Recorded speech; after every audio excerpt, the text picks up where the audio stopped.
Маџурмало, кој е исклучиво намена за домување да го правите Лас Вегас. Вие го правите. Сите ќе одговарате. Поеден, секој што ова го предложи, ќе одговара кривично. Тука од овдека имат семејства, 5-6 колку се. Сите тие хотелот, како ќе ги обешети, што? Вака реагираа жителите од Маџар Мало на јавна расправа во општина Центар, откако разбраа дека во двата нови предлог урбанистички плана, Маџар Мало 1 и 2, се вцртани десетици хотели. Станува збор за првата урбана населба во Скопје, препознатлива по автентичните ниски градби и тесни улички. Оние што беа најгласни на јавната расправа не сакаа дополнително да коментираат, а останатите староседелци се свесни дека со новите планови целосно ќе се промени ликот на малото. Една тишина, еден мир, Центар, а мир. Пензионерот Велко Петрушев вели дека речиси сите жители се противат на изградбата на хотели, но никому не му пречи ако на местото на отстапените бараки никнат згради. За тука што е предвидено? Баш кај ваша Стамбена зграда е.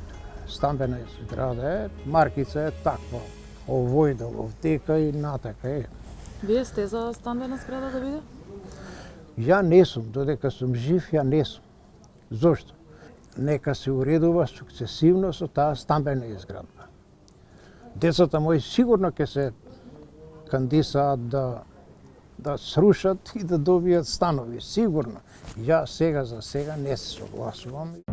Против хотели, а за згради се и останатите жители што ги затекнавме низ малото во работен ден. Огромни згради ќе прават, ние сакаме до 4-5 ката тука како што се почнава, да си бидат истите згради така.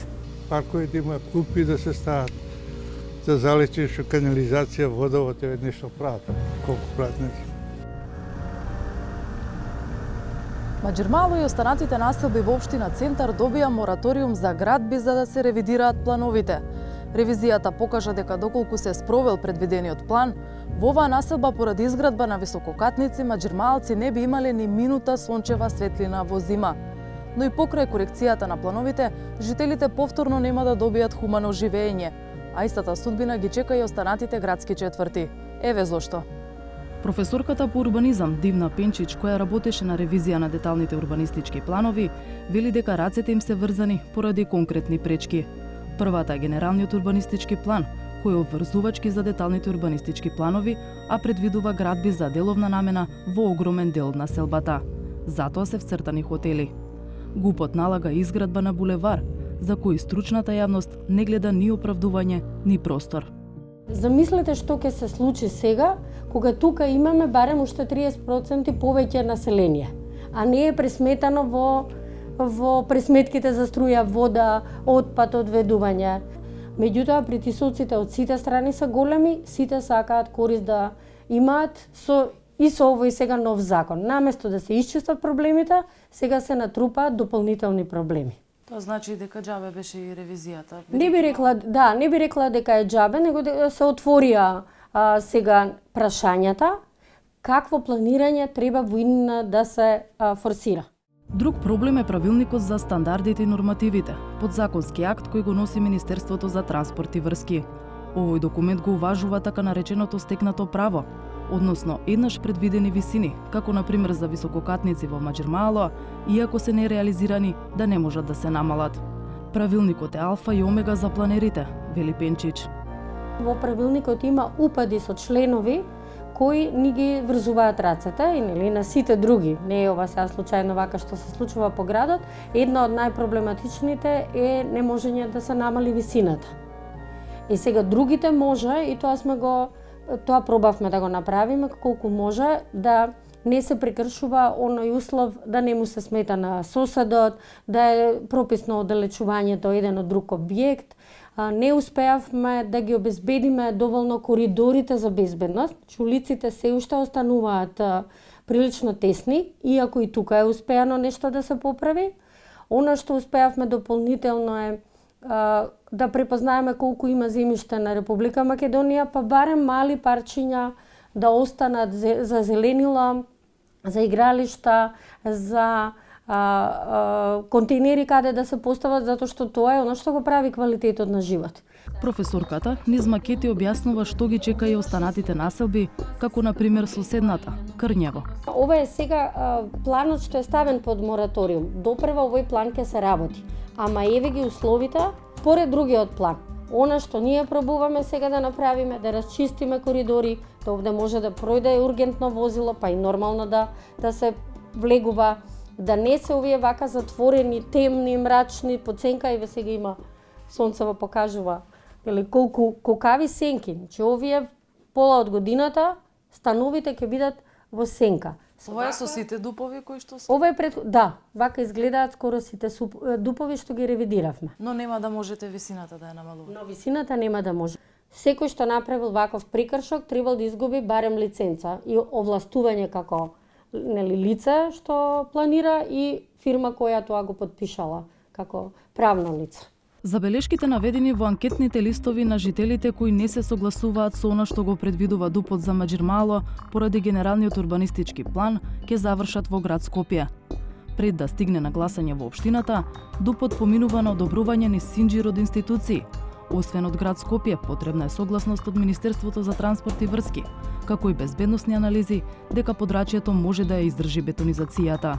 Ние како Совет, додека да дојде планот кај нас, верувам дека многу институции ќе ги видат проблематичните ситуации што се таму. А она што нам како Совет ни останува сега е да реагираме, да ги слушаме барањата на граѓаните и понатаму преку службите секако тука да ги испратиме пораките до сите институции во ланецот на одлучување за да и тие го направат притисокот. Но Белчева посочува дека и без прибавени анализи, деталните урбанистички планови ги поминуваат административните филтри.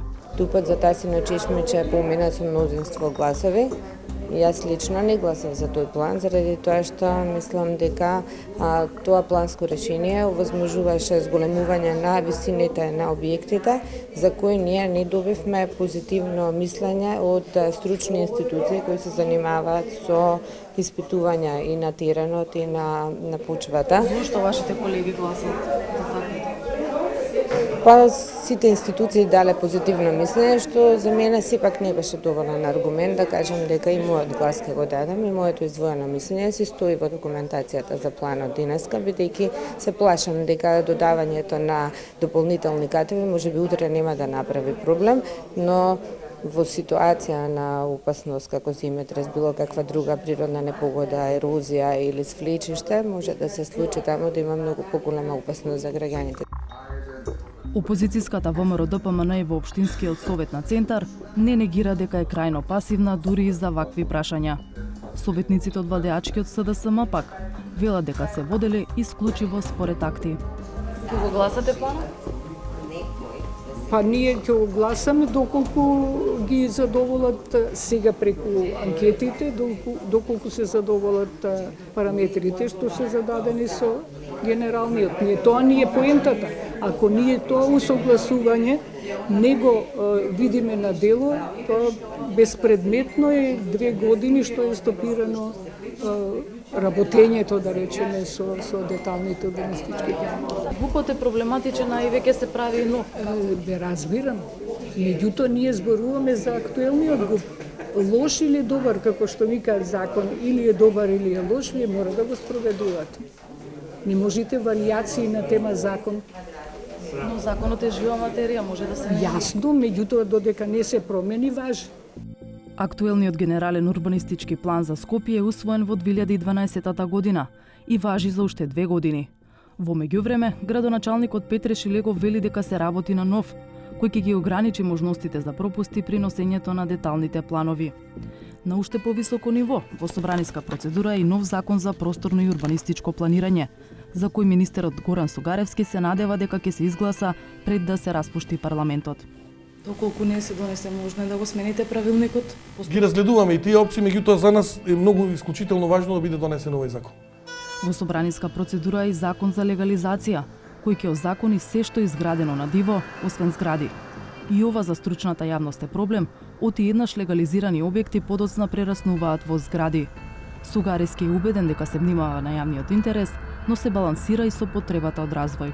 ни за овој период од 2 години од кога сум министер, нити во натамошниот период дури сум на овој столче, нема да дозволам такво дивење да се случи, се со цел се разбира да го заштитиме интересот на граѓаните. Се случува, еве, низ примерот на општина Центар гледаме дека се случува. Тие стекнати права се буквално дивење. Значи јас затоа кажав и ова го зборувам цела година, тоа е носењето на законот за урбанистичко планирање. Сепак ние сме орган кој што предлагаме заедно со владата, од друга страна е парламентот кој што ги носи законите, значи не ги носиме ние. А додека тече процедурата за нов закон, се размислува за нов правилник, а во сила е мораториум, инвеститорите сепак наоѓаат начин за реализација на идеите. Таков пример е повторно Маџирмало, каде пред да стапи на сила мораториумот, заинтересираните ја започнале административната процедура, па во време на забрана за градби општината издала 13 одобренија. Од друга страна, жителите на Маџирмало поднели 300 барања за легализација на дивоградби.